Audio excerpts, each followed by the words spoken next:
আমরা যারা বাস্তব জীবনে একাকিত্বের মধ্যে থাকি, একাকিত্ব কিন্তু একটা অভিশাপের মতো।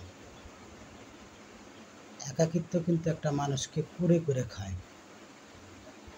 পরিবার, পরিজন, আত্মীয় স্বজন সব কিছু থাকা সত্ত্বেও যখন একটা মানুষ নিজেকে একা মনে করে, এই একা মনে করাটাই কিন্তু একাকিত্ব। এবং তখন সে না পারে কারো কাছে কিছু বলতে, এবং এমন একটা পরিস্থিতি তখনই দাঁড়ায় যখন সে চতুর্দিক থেকে পারিপার্শ্বিক একটা মানসিক চাপে পড়ে যায়। আবার শারীরিক, আর্থিক চতুর্দিক মিলিয়ে একটা চরম অবস্থার তৈরি হয়।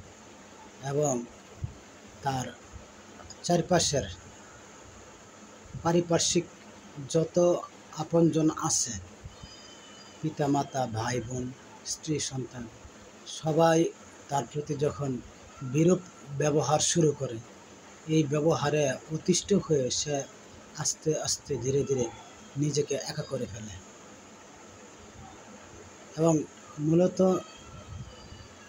যদি এমন বয়স হয় যে তার স্ত্রী আছে বা স্বামী আছে, স্ত্রী সন্তান বা স্বামী সন্তানের কাছ থেকে যখন সে বিভিন্ন কারণে অনেক আঘাত পেতে থাকে, সেই কষ্ট এবং আঘাতের ফলে সে নিজেকে একা করে ফেলে এবং একটা অসহায়ত্ব বোধ করে।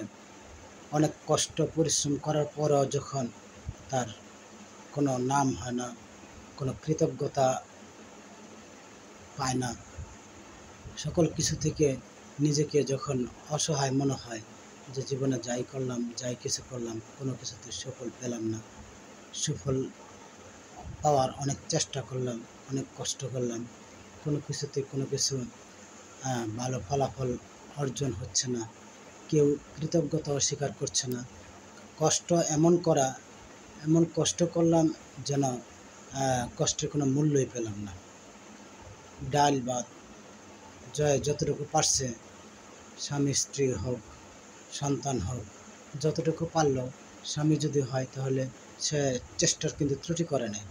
স্ত্রী যদি হয়, সে সাংসারিকভাবে অনেক চেষ্টা করেছে, তারপরে কোনো মূল্য যখন হয় না, তখনই কিন্তু মানুষ ধীরে ধীরে একাকিত্বে পড়ে যায়। আর এই একাকিত্বের ফল একটা সময় একটা মারাত্মক আকার ধারণ করে। তখন তাকে যে কোনো কঠিন সিদ্ধান্ত নিতে বাধ্য করে এই একাকিত্ব থেকে। তা আমি আল্লাহর কাছে দোয়া করি, আল্লাহ যেন কাউকে এই একাকিত্বের মধ্যে না ফেলে।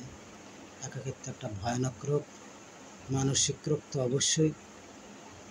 একাকিত্ব সবচেয়ে মানসিক রোগ না খালি, সকল দিক থেকে যত বড় রোগ আছে, আমার মনে হয় সবচেয়ে বড় রোগটাই হলো একাকিত্বের রোগ। আমরা সবাই চেষ্টা করব কাউকে একাকিত্বের মধ্যে যেন না ফেলি। সবাইকে মিলেমিশে থাকার জন্য আমি অনুরোধ করি।